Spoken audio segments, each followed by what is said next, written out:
Aleluia! A gente fica 40 dias doido para falar aleluia. E fala aquele comissionamento no final sem falar um aleluia. O que acontece?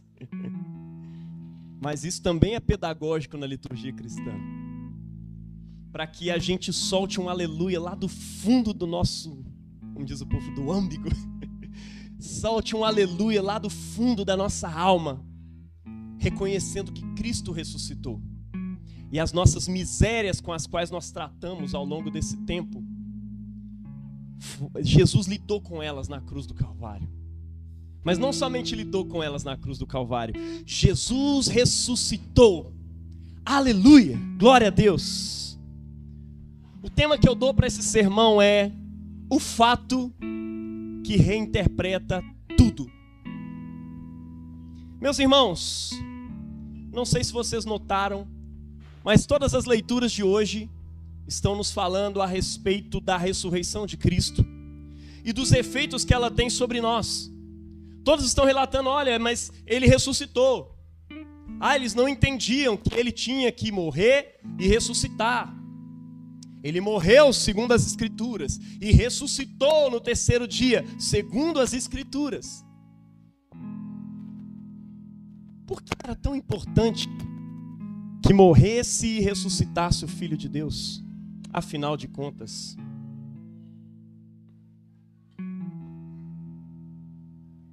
meus irmãos, alguns fatos obrigam a gente a rever toda a nossa visão sobre as coisas. Daí vem inclusive a palavra revisão, ou seja, eu vou rever os meus conceitos sobre as coisas a partir de um fato que eu não posso negar. Alguns fatos mudam tudo. A gente precisa reinterpretar, rever a nossa interpretação anterior daquilo que estava acontecendo. Recentemente isso aconteceu com o meu carro. Eu falei com os irmãos, orem por mim, eu estou com medo de acontecer uma coisa que vai me custar muito dinheiro, que é o motor do meu carro ter que ser refeito. E aí ele estava esquentando, e tudo que acontecia, o carro não podia estar. Enfim, da minha casa na escolinha do meu filho, que normalmente faz esse trajeto a pé, ele esquentava. Eu ia no supermercado, ele fervia, e eu falei, cara, tem alguma coisa errada. Tem ar, tá tudo certo. E aí levei no mecânico, o mecânico não achava. E foi procurando, e ele cheio de coisa para fazer. Falou, Jaime, não tem outra explicação, cara. Eu tô até vendo aqui, tem água saindo no cano de descarga, velho. Eu acho que cabeçote aí, velho, tá queimado. Pra quem entende um pouquinho de carro, cabeçote queimado, mano, é uma trabalheira. Você vai ter que gastar... Se o seu carro for ruim, velho, você vai gastar pelo menos uns R$1.000 para resolver o problema. E eu tô assim, ó Deus, que facada. Enfim, guardei o carro, coloquei na garagem, comecei a andar 2 horas a pé pro serviço. Ou melhor, voltando do serviço. Eu ia de Uber, voltava a pé. Aí depois consertei a bicicleta. Falei, vou investir na bicicleta agora. E eu investi na bicicleta, irmão. 40 minutos para ir, mais 40 para voltar. Era bom que eu comecei a praticar exercício físico e fiquei feliz de novo. Emendou com a parte que eu comecei a tomar remédio novamente e tal, retomei as coisas, estava tudo maravilhoso. E aí teve um dia que estava chovendo, não dava para ir de bike, não dava para ir de Uber Moto, que fica mais barato. Mas mesmo assim eu abri o Uber, deu R$40 de Uber para fazer o quê? 10 quilômetros? Nem isso. Aí eu falei, Deus, não vai dar. Aí eu fui lá e peguei meu carro, do jeito que estava. O cara falou comigo, não anda com esse carro, mano. Aí eu peguei o carro e fui indo pro serviço. Chegando no serviço, aí começou a esquentar de novo, eu parei o carro, eu desci o morro com ele desligado. Vambora. Chegando no serviço, eu já desliguei, deixei ele deslizar até o lugar, parei. Mais tarde, alguém falou, vou tomar um café, fui lá na padaria. Quando eu fui na padaria, tem um mecânico em frente. Eu falei, cara, eu não devia nem estar andando com o meu carro, porque ele está com a junta do cabeçote queimada. Mas eu, assim, queria que você desse uma olhada nele, vamos ver como é que dá para fazer, dica aí para fazer. Quem que você me indica fazer esse serviço? Não, eu faço. Mas assim, eu faço um serviço bem feito, eu mesmo faço aqui e tal. E com uns 2.000 contos isso aí. Eu falei, nossa, cara, é possível. Eu falei, não, mas deixa ele comigo, deixa eu dar uma olhada nele, porque cabeçote você não refaz assim do nada. Eu vou ter que dar uma revisada nele. Meu irmão, que revisão abençoada. De repente ele me chama no final do trampo, arranca uma mangueira do carro e acelera o carro lá na frente. Tá vendo essa mangueira? Ela deveria estar cuspindo água para cima aqui, não tá. Tem alguma coisa errada com a bomba d'água desse carro. Falei, cara, mas eu troquei a bomba d'água recentemente. Um mecânico amigo meu que fez isso. Falou, não é querendo falar mal do seu mecânico, mas deixa eu dar uma olhada. Falei, não, pode dar, pode dar. Aí voltei pro serviço e ele foi mexer de novo.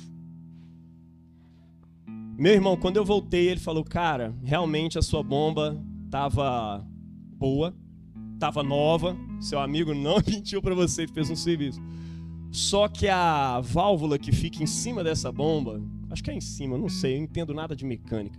Tô falando como se eu soubesse. Ela estava travada e ela não estava jogando água para cima. E a água ficava toda aqui embaixo, dava uma pressão, a mangueira de cá esquenta pra caramba e essa aqui fica fria. Então, assim, consertei essa válvula e o seu carro voltou a funcionar normalmente. Falei, não, velho, desliga ele aí que vai estourar. Falei, não, tá bom, o carro tá bom. Pode andar com ele. Deixa eu só dar uma... Aí o cara deu uma volta com o carro, voltou, entregou pra mim. Eu fiquei com medo de pegar o carro de novo. Falei, gente, doido. Aquele cara encontrou um fato que ressignificou o meu laudo sobre o carro. O laudo geral sobre o carro, afinal de contas, né? Inclusive aquele laudo ali, ele ressignificou e mudou até o meu conceito sobre o carro, porque eu já estava odiando meu carro. Falei, poxa, só dá gasto esse carro. Toda vez tem que gastar alguma coisa nisso. Poxa, foi um presente de Deus, mas já ficou velho já. O que está acontecendo? Mas aquela mangueira que não estava jogando água começou a reinterpretar o problema.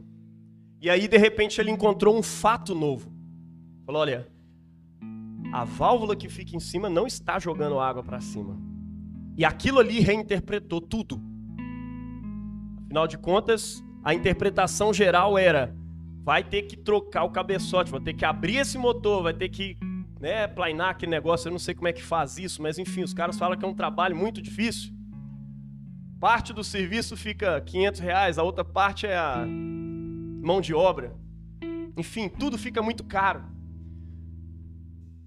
E aí eu reinterpretei. E aquele fato reinterpretou tudo a respeito do carro. Você está entendendo? Tem fatos. E diante de certos fatos, não dá mais para você interpretar do jeito que estava antes. Para mim, aquele carro tinha morrido e eu estava assim, cara, eu espero consertar esse carro logo e vender de uma vez. Eu não quero mais ter esse carro velho. Eu quero um carro... Quer dizer, eu não consigo comprar um carro novo, mas vou pelo menos um pouco mais novo. Mas aquilo reinterpretou, mudou tudo. O fato de uma pequena válvula que não estava funcionando. Bom, alguns fatos mudam as coisas. Você olha para as coisas e interpreta de um jeito. Essa semana, uma professora da escola nova que eu entrei à tarde, para ser pedagogo, entrou uma professora que estava na mesa e ela sentou e falou, eu vi seu nome no grupo, está escrito Heavy. Heavy para mim é reverendo. Sou um pastor, um anglicano. Nossa, me desculpa, porque eu olhei você assim, poxa.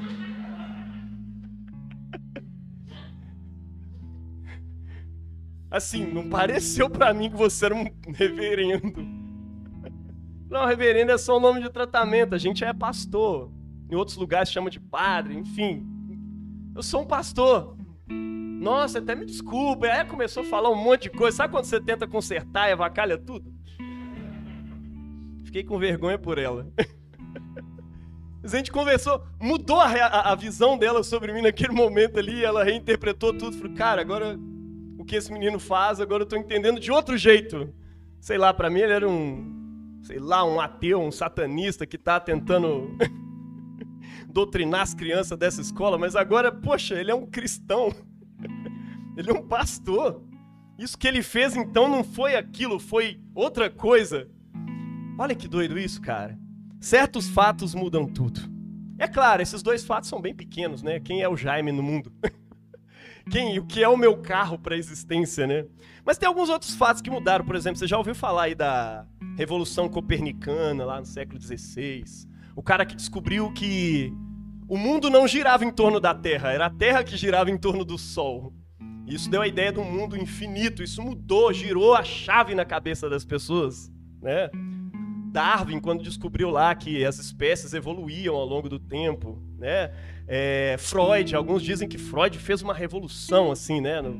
Descoberta ali do inconsciente e tal. Mas a verdade é que tudo isso ainda é muito pequeno. Tudo isso ainda é muito pequeno, perto da realidade.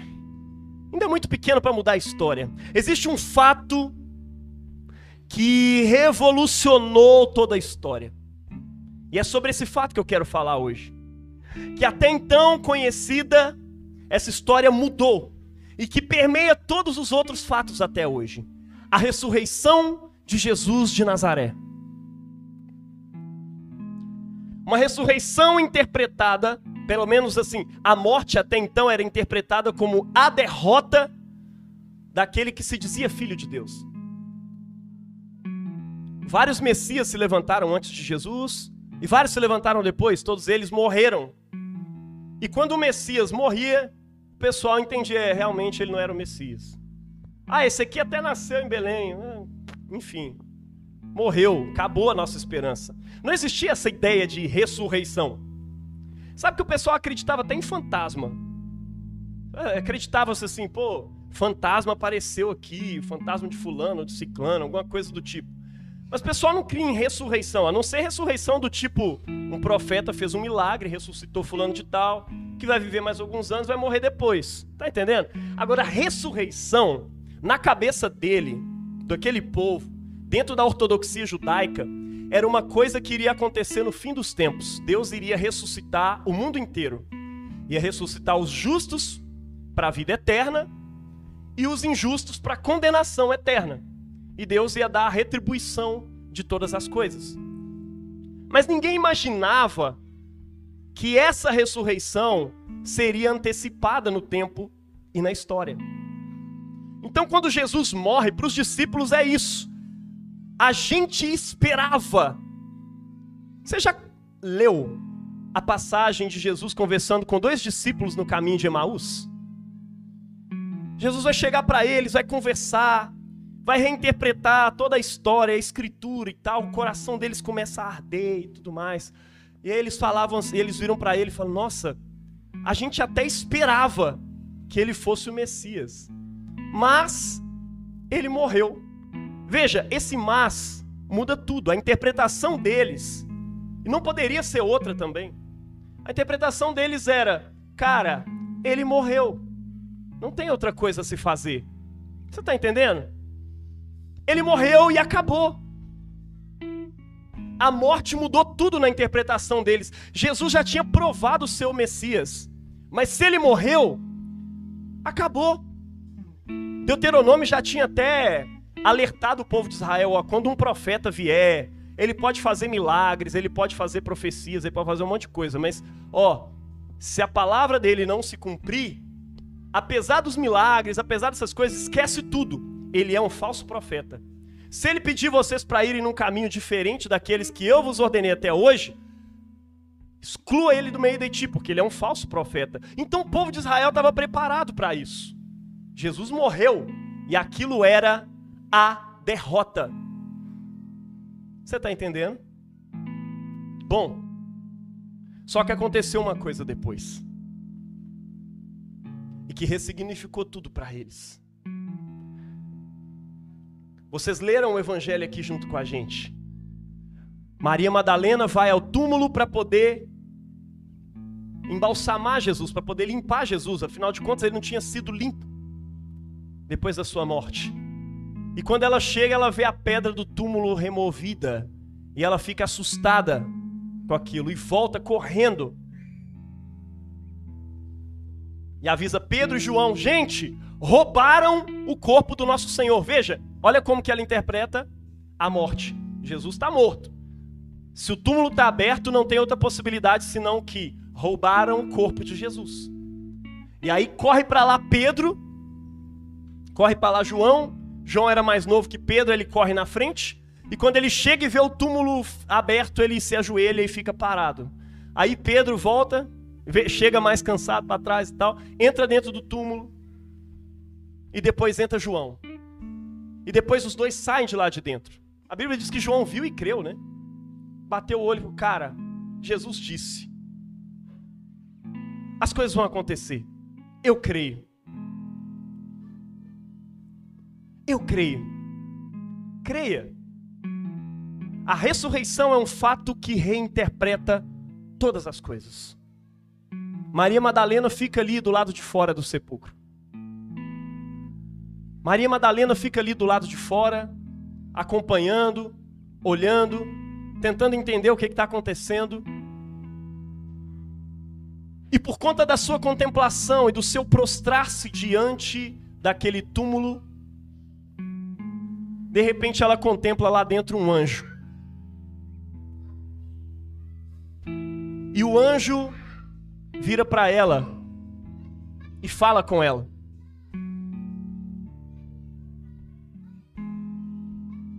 Ela olha para o outro lado e de repente vê um homem comum, uma pessoa. E ela diz: você é o jardineiro, né? Você pegou o corpo do meu Senhor? Ele fala: por que você está chorando, mulher? Olha, se você... Ela interpretou que ele fosse o jardineiro. Ele falou: se você pegou o corpo do meu Senhor e levou ele para algum lugar, por favor, se você pegou o corpo do meu Senhor e levou para algum lugar, por favor, me diz onde está, que eu vou lá, eu mesma vou e pego. Eu assumo o problema.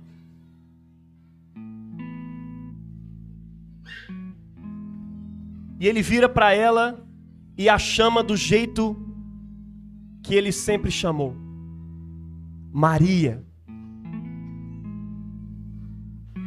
Que você nessa manhã possa ouvi-lo dizer o seu nome do jeito que somente ele sabe te chamar. Bia. Davi. Escute ele dizer o seu nome. Efraim, Camila, Jaime. As minhas ovelhas ouvem a minha voz. Eu as conheço. As minhas ovelhas ouvem a minha voz. Naquele momento ela olha para ele e diz: Rabone, Rabi, mestre. Ela reconhece que é ele. E reconhece por conta da sua voz doce e suave, que sempre foi a voz que o conversou com ela. Rabi, você o tem reconhecido como mestre? Você o tem reconhecido como Senhor? E ele diz: não me toque, porque eu ainda não subi para o meu pai. Isso fazia parte de um rito de purificação sacerdotal judaico. E ele realmente estava subindo, não nos templos feitos por mãos humanas, que são figuras daquele templo celestial, não. Ele está indo direto no templo que é o espelho de todos os outros templos. E ele está realizando o sinal verdadeiro, o sinal final da nossa redenção. Ele está realizando a Páscoa, da qual todas as Páscoas são simplesmente sinal, apontamentos. Ele está realizando finalmente. No Santo do Santo Celestial, ele vai subir para lá e realizar a nossa redenção. Maria Madalena então volta atônita para casa e avisa os discípulos que ele ressuscitou. E é claro, vocês vão ver nos outros evangelhos, Eles não acreditam na voz dela. Não, até vi o túmulo vazio, mas essas mulheres começaram a dizer aí que viram ele ressuscitado, viram o anjo. Mas Jesus se revela aos corações mais humildes. Aqueles que na história não são, para reduzir a nada aquilo que acha que é alguma coisa. Cristo se revela a elas. Cristo se revela àquela que está prostrada diante de seu túmulo. Independentemente dele estar morto ou vivo, ela estava lá, porque ela amava Cristo. E é assim que nós o amamos. Os discípulos têm N provas de que Jesus ressuscitou. Inclusive para tirar deles a ideia de que ele era só um espírito, uma alma penada, pairando entre eles, porque eles acreditavam nisso. Falaram, peraí, o que é isso? E ele diz assim, gente, vejam, eu não sou um espírito. Vocês têm aí algo para comer? Ele fala desse jeito. Por quê? Porque eu não quero que vocês fiquem pensando que ressuscitou uma alma do túmulo. Não. O que ressuscitou aqui, na verdade, é o meu corpo inteiro ressurreto. Vejam as chagas. E ele mostra os furos nas suas mãos. Ele mostra o furo no seu lado. E ele come com seus apóstolos para mostrar para eles, olha, eu ressuscitei. Você viu na leitura de 1 Coríntios 15 hoje? Jesus ressuscitou, apareceu a Maria Madalena, ele apareceu aos 12 apóstolos, ele apareceu a Pedro, depois ele aparece a mais de 500 pessoas de uma vez só, depois ele aparece a Tiago, e aí ele fala, por fim ele apareceu a mim, como um apóstolo que vai nascer fora do tempo. Veja, eles estão coletando fatos históricos a respeito da ressurreição de Jesus. E o nosso credo realmente diz, padeceu sob o poder de Pôncio Pilatos.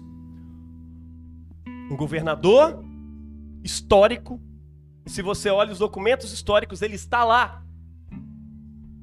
Veja, isso muda tudo. É diferente das outras religiões, aonde fala-se a respeito da ressurreição de deuses, que morrem e ressuscitam, várias vezes inclusive. Mas a ressurreição de Jesus é encarada pela fé cristã como um fato histórico, que aconteceu no tempo e no espaço, e por conta dele ele mudou a história. Ele apareceu, eles estão o tempo todo retomando os fatos que reinterpretam a história e o significado da vida. E realmente, meu irmão, se Jesus ressuscitou, tudo muda. Se Jesus é quem ele diz que é nos seus evangelhos, se ele é o verbo, aquele que no princípio era o verbo, estava com Deus e que era Deus, se ele é, como diz o livro de Colossenses, a imagem do Deus invisível, a expressão exata do seu eterno ser, aquele em quem tudo subsiste, então a sua ressurreição ressignifica mais do que a fé dos discípulos. A ressurreição de Jesus ressignifica a história do mundo inteiro. A ressurreição de Jesus ressignifica a vida. Nós estamos falando de um fato, de uma grandeza única de fatos que nos constrange a reinterpretar a realidade. Você está entendendo? A ressurreição de Jesus é de uma grandeza sobrenatural, soberana. Não existe nenhum outro fato que reinterprete a história que chegue no nível do fato que reinterpreta todas as coisas. E é a ressurreição de Jesus. Primeiramente, a ressurreição de Jesus reinterpreta as profecias. Uma das leituras de hoje que a gente omitiu está lá em Isaías, capítulo 25, de 7 a 8, que diz que Yahvé vai dar um banquete de festa com bom vinho e destruirá no monte, no seu santo monte, o véu que encobre todos os povos, todas as nações. E a Bíblia diz que ele tragará a morte para sempre. Alguns aqui já fumaram, outros fumam. Eu sei que quando você traga alguma coisa, você está puxando para dentro, né? Talvez a pessoa que traduziu esse texto tivesse isso em mente, ou talvez não. Mas eu sei que quando Deus está tragando a morte, Ele está engolindo ela para dentro de si. Ele está puxando ela para dentro de si. A profecia está dizendo isso. Tragará a morte para sempre, e assim enxugará as lágrimas de todos os rostos, e tirará da terra a vergonha do seu povo. Meu irmão, as profecias diziam que Deus iria tragar a morte. De repente, quando eles olham para Jesus ressurreto, eles dizem, cara, então não foi uma derrota. Nós vamos ter que reinterpretar o resto todo. A morte de Jesus não foi uma mera morte.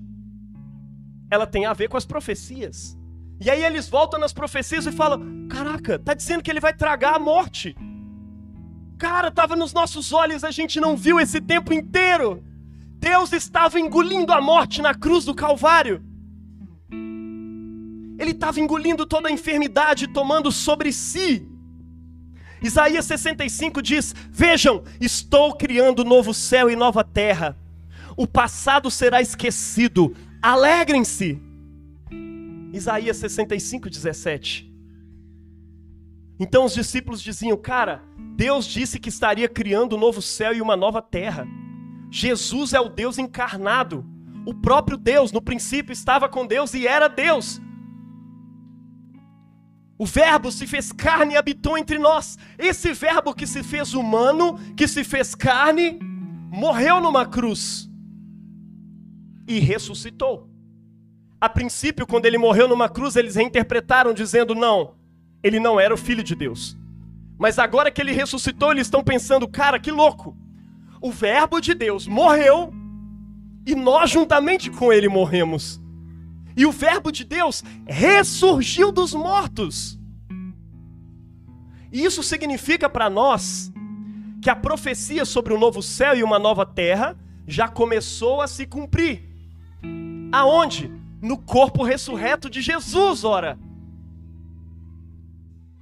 Se Deus se faz carne, morre, e agora Ele está ressurgindo numa nova criação, isso significa que esse mundo já começou a se tornar uma nova criação, conforme prometido pelo Senhor lá em Isaías. Você está entendendo? O corpo de Jesus é a prova de que esse mundo não é mais o mesmo. Na visão dos apóstolos, o mundo estava se transformando como um sol que nasce de manhã e de repente é meio-dia. Esse mundo está se transformando aos poucos numa nova criação. Em breve, da perspectiva dos apóstolos, é isso.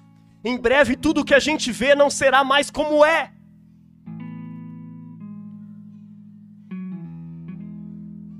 Em breve, as árvores que a gente vê vão ser tomadas de uma nova realidade, de uma nova cor. O abacaxi que você come no café da manhã vai ter um gosto diferente, mais real, como o abacaxi foi feito para ser. Você vai receber um corpo glorificado, não mais escravo do pecado, não mais escravo da enfermidade e da doença que tanto nos acomete, afinal somos pecadores. Mas a ressurreição de Jesus muda tudo. Você crê nisso? Aleluia! 2 Pedro 3,13 diz, todavia, confiados em sua promessa, nós esperamos novos céus e uma nova terra. Pedro está retomando profecias que dizem que o mundo está sendo purificado, que o mundo está sendo transformado e que tudo vai ser mudado. E que o mundo está se queimando. E ele fala, olha, os elementos ardendo se desfarão abrasados. Mas ele não está falando de uma destruição, ele está falando a respeito de uma purificação. E ele termina esse texto sobre a destruição do mundo dizendo que nós, cristãos, todavia, aguardamos, segundo a sua promessa, novos céus e nova terra, nos quais habita a justiça. Amém? Você crê junto com os apóstolos? Essa é a nossa fé. E ela só existe por conta da ressurreição do Filho de Deus. Porque Ele ressuscitou, as promessas são vistas por nós com outros olhos. A promessa, a ressurreição de Jesus também ressignifica a própria crucificação. Eles olham para a crucificação e dizem, cara, a crucificação antes era uma derrota, mas diante desse novo fato que nós encontramos, alguma coisa vai mudar.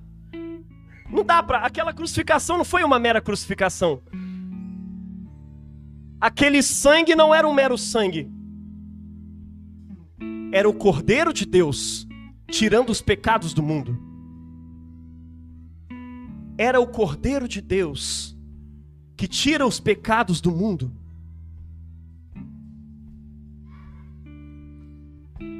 A ressurreição de Jesus reinterpreta para nós o mal e o sofrimento. Quantas pessoas não se incomodam com o mal e o sofrimento que existem no mundo?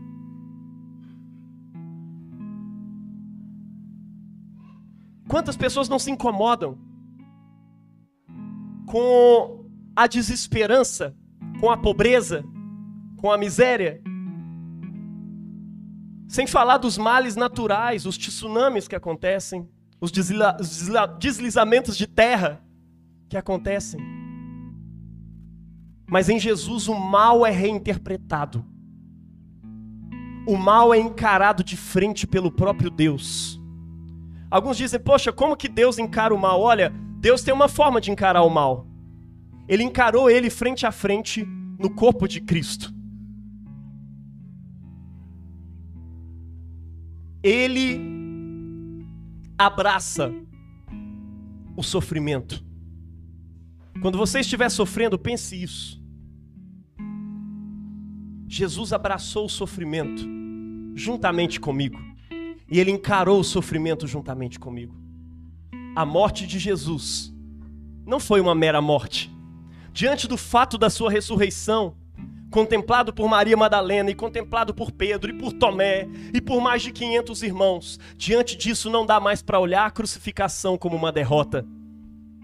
Eu preciso vê-la a partir de uma reinterpretação das próprias palavras de Cristo, que dizia, no reino dos céus o maior é o menor e o servo de todos. Eu vivo dizendo isso aqui e vou repetir. Quem nesse mundo fez um serviço maior do que o que Cristo fez por você e por mim na cruz do Calvário, meu irmão? Ninguém. Cristo é o maior servo de toda a humanidade. Cristo é o maior servo do universo. E por conta disso, da perspectiva do reino de Deus, Ele está assentado, Ele foi elevado, como diz lá em Filipenses. Por isso Deus o exaltou sobremaneira, Ele deu o nome que está acima de todo nome, para que ao nome de Jesus se dobre todo o joelho no céu e na terra e debaixo da terra, e toda língua confesse que Jesus Cristo é o Senhor, para a glória de Deus Pai. A ressurreição de Cristo reinterpreta a cruz. A cruz não é mais vista por nós como uma derrota, pelo contrário, dela sai vida, e por isso ela está enfeitada dessa forma hoje. Do útero escuro, como dizia o nosso irmão Luiz ontem, de Maria, a vida estava surgindo, a vida do mundo, a luz do mundo ia raiar sobre as trevas, no ventre escuro, no útero escuro. E depois que ele morre, do útero escuro da terra, de dentro daquele túmulo, como uma semente que é jogada no chão e morre, e ela se racha e começa a germinar, a vida estava brotando de dentro do túmulo escuro, e dali raia a luz do mundo. A árvore cujos pássaros da terra poderão fazer seus ninhos em seus ramos. Mas, meu irmão, se Jesus está certo, não é somente Ele que morreu e ressuscitou. Ele diz, eu sou a videira verdadeira. Meu pai é o agricultor. A videira era interpretada como Israel, mas ele está dizendo, eu sou a videira. Se alguém quer ser povo de Deus agora, precisa estar em mim. Vocês são os ramos, meu pai é o agricultor. Aquele que está em mim, esse vai dar muito fruto. Veja, eu e você, em Cristo Jesus, essa expressão, em Cristo Jesus, é a expressão mais importante da Bíblia. E eu queria que a partir de hoje você se atentasse para ela todas as vezes que você estiver lendo a Bíblia. Uma carta onde estiver escrito em Cristo, no amado, em quem, que você preste muita atenção, porque ela está dizendo que eu e você, em Jesus, somos ou temos alguma coisa. Nunca se esqueça disso. 2 Coríntios nos diz isso.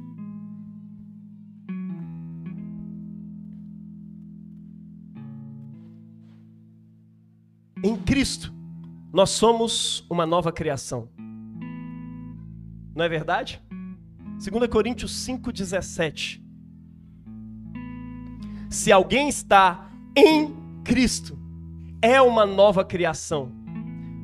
Faz parte da nova criação prometida nos profetas. As coisas antigas já passaram, eis que tudo se fez novo. Você crê nisso, meu irmão? Essa é a verdade, essa é a nossa esperança, meu irmão. A ressurreição de Jesus reinterpreta aquele sangue. Não foi simplesmente um sangue de um mártir derramado. Meu irmão, isso é diminuir Jesus demais. Muita gente gosta de dizer isso, né? Ah, Jesus foi um mártir que lutou pelo oprimido e aí ele morreu na cruz e tal. Meu irmão, Jesus não foi um mártir que lutou por uma causa. Me desculpe te desanimar com isso. Se Jesus é só um mártir para você e ele não é Deus como ele diz que é, larga logo esse negócio de Jesus. Porque se ele for só um homem que diz as coisas que ele disse, se ele for só um homem que diz as coisas que ele disse, ele é um homem insano, louco, lunático. Imagine um homem comum. Imagina se o Davi vira para você e diz: os teus pecados, Vitor, estão perdoados. Não vem com essa, mano. Imagine, de repente o Bill vira para a Ingrid ali e diz: olha, antes de Abraão existir, eu sou. Eu não daria mais crédito algum para aquilo que eu ouvisse dele. Não é verdade? Jesus só dá para levar a sério se ele realmente for quem ele diz que é. Se ele for Deus. E quando você entende que ele é Deus, então as suas palavras são cuidado conosco.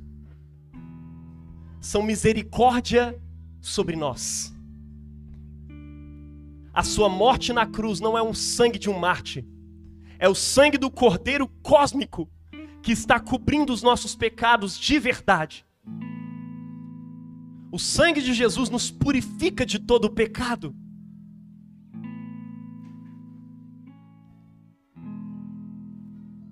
A cruz se torna num trono onde Cristo triunfa sobre todos os poderes desse mundo. Como diz o apóstolo Paulo, que na cruz ele despojou os principados e potestades, os expôs ao desprezo, triunfando sobre eles na cruz. Pare de olhar para a cruz como se ela não fosse o trono no qual o Rei do Universo se assenta e vence não somente a morte, mas todos os poderes deste mundo. Ele venceu o mal, ele venceu o diabo. Pare de viver como se o diabo fosse o seu senhor, como se ele estivesse em todas as coisas. Você já viu? Tem gente que vê o diabo em tudo. Não, irmão, tá acontecendo uns negócios, ó, acho que o diabo tá atuando, hein? Não, tem um negócio ali que aconteceu, com certeza foi obra do cão, não é? Obra do cão eu já não consigo mais pensar como se fosse um cachorro com uma pá de pedreiro na mão. Obra do cão. Tem gente que vê o capeta nos negócios tudo. Mas quando você entende que Cristo ressuscitou e submeteu todos os poderes do mal e das trevas, A cruz vira o trono de Deus. Satanás está debaixo dos pés de Cristo e juntamente debaixo dos pés da igreja. Não é ele que está fazendo um monte de coisa em volta de você. A sua vida é uma coisa que está sempre debaixo da soberania e do cuidado do bom pastor. Outra coisa, o fato da ressurreição, atestado por tantas pessoas, muda a interpretação das palavras de Cristo. Muda a ideia do Sermão do Monte. As pessoas não olham mais para bem-aventurados os pobres como um mero discurso do tipo, fiquem felizes, tenham otimismo, as coisas vão melhorar. Não! Aquilo é real. Jesus está dizendo, olha, eu estou sentando no trono do universo. E agora esse mundo vai inverter. A lógica desse mundo vai mudar. A forma como esse mundo funciona, aonde os poderosos vencem e governam pelo seu poder, vai mudar. O amor de Deus, o Criador do céu e da terra, irá triunfar sobre todas as coisas. Se Jesus ressuscitou, as palavras dele têm que ser mais levadas a sério. Se Jesus ressuscitou mesmo daquela tumba, todas as vezes que você está lá de manhã, lendo a palavra de Deus no seu devocional, aquilo precisa ser diferente para você. Se Jesus ressuscitou, cada um daqueles evangelhos nos quais você medita e manda para os seus irmãos, aquilo é vida te transformando de novo, todos os dias. Cada palavra, cada contexto, cada acontecimento da vida de Jesus muda tudo para nós. Nos faz morrer mais uma vez e ressuscitar juntamente com Ele mais uma vez. Quando Jesus fala de perdão, isso te faz morrer para o ressentimento e te faz ressuscitar para o maior poder existente na face da terra, o poder do perdão de Deus. Quando Jesus fala sobre negar a si mesmo, tomar a sua cruz e lhe seguir, isso é recebido como a palavra do Kyrie, como a palavra do Senhor do universo. Amém? Eu fico invocado com pastores que pregam, e pessoas que pregam o Evangelho de Jesus, como se ele fosse algum tipo de filosofia a respeito de como ser uma pessoa melhor. Uma pessoa mais inteligente, uma pessoa mais certinha. Não. As palavras de Jesus, meu irmão, são vida eterna, destilada do favo, como um mel destilado, como diz a palavra de Deus, né? A tua palavra é mais doce do que o mel destilado dos favos, mais preciosa do que o ouro, do que o mais puro ouro. As palavras de Jesus, se ele ressuscitou, são as palavras que nos transmitem vida e vida eterna todos os dias. Outra coisa, a ressurreição de Jesus ressignificou a história. O evangelho vivo pregado pelos apóstolos transformou a visão sobre a realidade e a importância das escrituras nessa visão. Se Jesus ressuscitou e ele é o verbo de Deus, então a palavra de Deus é a verdade sobre a humanidade. Os discípulos de Jesus, então, começaram a ter outra visão sobre o pobre. Na visão romano-germânica, o pobre, o fraco, o oprimido, são pobre, fraco e oprimido porque são pobres e porque são fracos. E por isso devem ser oprimidos. Merecem ser oprimidos. É um darwinismo social justificado pela lei da vida. Afinal, é assim que é, meu irmão. Não tem outra versão da história. Mas por causa da ressurreição de Jesus, os seus discípulos começaram a pregar um Cristo vivo. E disseram, olha, a palavra de Deus, da qual Jesus é a própria encarnação, nos diz que todos os seres humanos são criados à imagem e à semelhança dele. no princípio, quando outras mitologias davam o tom da história, eles diziam que os homens eram criados à imagem dos deuses e as mulheres foram feitas com o resto que sobrou disso. E os reis, na verdade era isso, né? Os reis são a imagem dos deuses. Os homens normais, comuns, são feitos com o resto que sobrou de um deus que eles mataram lá para fazer os seres humanos. E as mulheres com o resto do resto que sobrou. Isso justificava todo tipo de opressão, todo tipo de consideração da mulher, da criança, como nada. Aí de repente vem a palavra de Deus, que muitos gostam de zombar, dizendo, ó, a mulher foi tirada do lado do homem. Não! O Gênesis, do qual Cristo é o verbo encarnado, não se esqueça disso. Leia o Velho Testamento se lembrando disso todas as vezes. O Gênesis, do qual Cristo é o verbo encarnado, diz que Deus criou o homem e a mulher. E ele tira a mulher do lado do homem, de modo a dizer, olha, geração pecadora, avacalhada, entendam o seguinte, a mulher e o homem são iguais, são sacerdotes da criação feita por Deus. A forma como o Gênesis fala da criação, fala dela como alguém que está construindo um templo. É a narrativa usada naquele tempo para falar sobre a construção de uma catedral, de um templo. E aí no final, os deuses colocavam a imagem dele no templo. Mas Yahvé constrói um templo que não é um templo só, é a terra inteira o seu templo. E por fim ele coloca o homem e a mulher, um do lado do outro, como sacerdotes dessa criação e como a própria imagem de Deus. Gente, os cristãos levaram isso a sério e começaram a cuidar, não só de cristãos, começaram a cuidar dos pagãos. As pandemias que vieram ao longo da história, como a peste bubônica e mais outras que aconteceram, meu irmão. Os cristãos levavam os doentes para dentro de casa.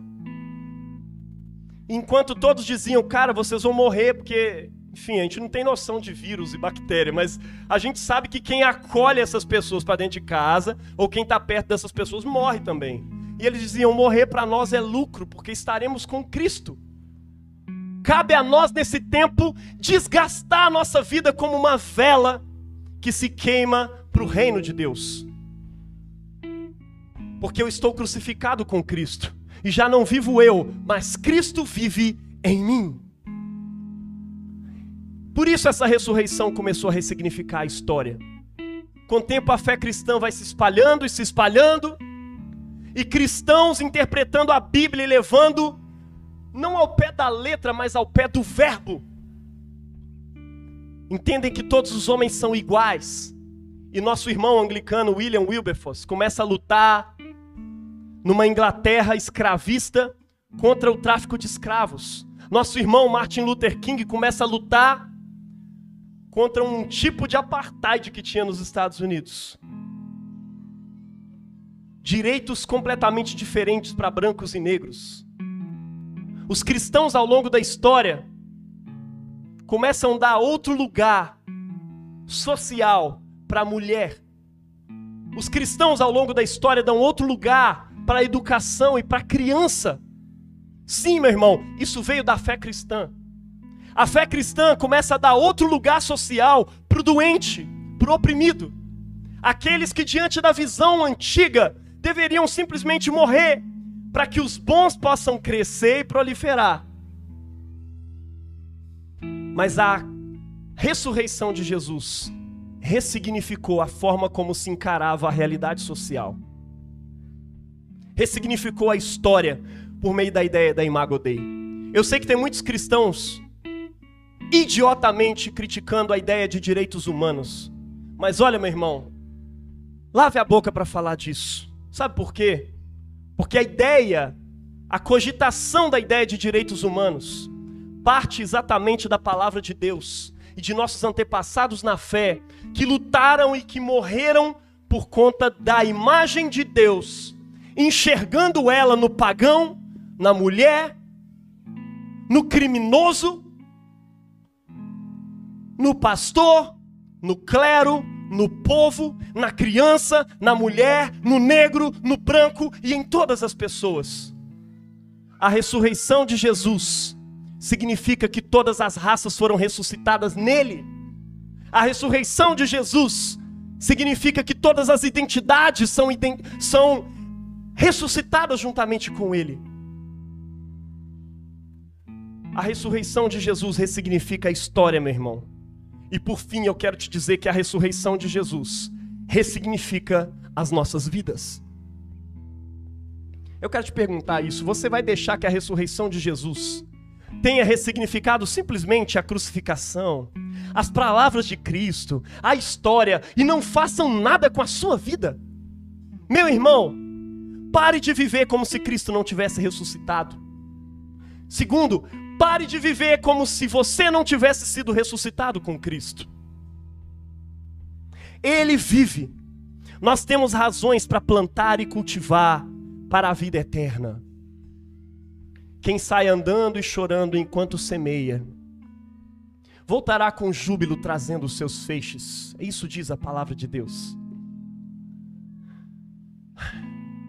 Meu irmão, porque Ele vive, eu e você podemos crer num amanhã. Alguns diriam, enquanto um cometa está vindo bater na terra e destruí-la, aproveitemos ao máximo, antes que esse mundo seja destruído. A perspectiva dos cristãos é essa. Olha, Jesus está voltando e esse mundo como nós o conhecemos vai acabar. Uma nova criação está se instalando. Alguns diriam, poxa, então vamos aproveitar ao máximo. Sexo, drogas e rock and roll. E realmente, se você não crê na ressurreição, meu irmão, o apóstolo Paulo diz que você é um otário. Se Cristo não ressuscitou, é vã a vossa fé, é vã a nossa pregação, e vocês são os mais miseráveis dos homens, porque não há esperança nenhuma para o amanhã, e vocês ainda estão deixando de pecar. Vai aproveitar a vida de algum jeito, dar algum significado para essa vida miserável. Renunciar ao pecado e plantar sementes para uma nova criação é coisa de gente que acredita na ressurreição de Jesus. É coisa de gente que acredita que uma nova criação está se instalando. Quando Jesus não ressignificou a história, e quando você não crê que uma nova criação vai se instalar, eu vou te dizer, meu irmão, esperança é um vício, é um problema. Se eu fosse você, eu não teria filhos. Se eu fosse você, eu não investia em mais nada para o futuro. Eu só aproveitava e gastaria o resto dessa vida para aproveitar e coletar o máximo de prazeres que eu puder, porque é só o que me resta.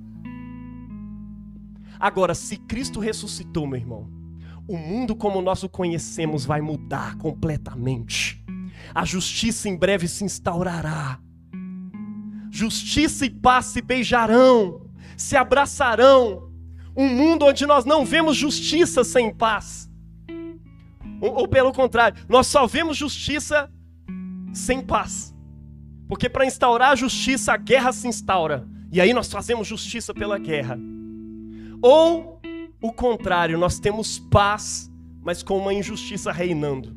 Somente em Cristo Jesus, justiça e paz finalmente se beijarão e se abraçarão e se encontrarão para sempre. O que para os outros é tolice, é para nós semente. Jesus está voltando, uma nova criação está se instaurando, meu irmão, e já começou a se instaurar no corpo ressurreto de Cristo. Portanto, plante sementes para a nova criação. Plante sementes de renúncia do pecado e se veja como ressuscitado. Como diz o apóstolo Paulo lá em Romanos, considerai-vos mortos para o pecado, mas vivos para Deus em Cristo Jesus. Considerai-vos, façam as contas, entendam, vocês morreram para o mundo e agora vocês estão vivos em Deus com Cristo Jesus. Considerai-vos. Plante sementes de boas obras. Plante sementes para uma nova criação, sabendo que em breve elas vão brotar, sabendo que em breve essa nova criação vai germinar, meu irmão. Jesus está voltando. Plante uma árvore. Eu sei que muitos cristãos por aí dizem: Jesus está voltando, aproveita ao máximo aí para você fazer mais dinheiro. Como se isso fosse durar alguma coisa. Não, meu irmão. Alguns dizem: Jesus está voltando, vamos destruir essa terra porque depois nós vamos para o céu mesmo. Não, mas a Bíblia diz que como a nova Jerusalém desce do céu, adornada como uma noiva para encontrar com seu esposo. Esse mundo vai se encontrar e a nova criação vai ressurgir. Aquela criação que no Éden se soltou da eternidade, de repente ela volta a se encontrar de novo em Cristo Jesus. E o Apocalipse é um grande casamento do céu com a terra. Céu e terra se unem novamente. A esperança brota. Um mundo novo nasceu. Um mundo novo aconteceu naquele sepulcro. Meu irmão, plante sementes de vida eterna. Se Cristo ressuscitou, vale a pena você lutar pelo seu casamento. Se Cristo ressuscitou, vale a pena criar filhos. Se Cristo ressuscitou, vale a pena você viver uma vida correta, uma vida casta. Vale a pena você viver uma vida santa. Vale a pena você fazer justiça social. Embora você diga: isso não vai fazer diferença nenhuma na vida das pessoas. Meu irmão, não fosse a fé em Jesus, não fossem sementes plantadas, eu e Pri não seríamos hoje uma família linda como somos. Não existiria João e não existiria Davi. Porque a gente diria um para o outro: olha, esse relacionamento não vai dar certo. O melhor que a gente faz é sair fora. Mas porque a gente cria em Jesus, porque Jesus vive, nós dissemos: nós podemos crer num amanhã. E se Ele ressuscitou, o nosso relacionamento também vai ressuscitar. E Deus fez. Se nós não crêssemos nessa loucura que é a ressurreição de Cristo, essa igreja não existiria, meu irmão. Porque eu teria procurado alguma coisa que desse futuro.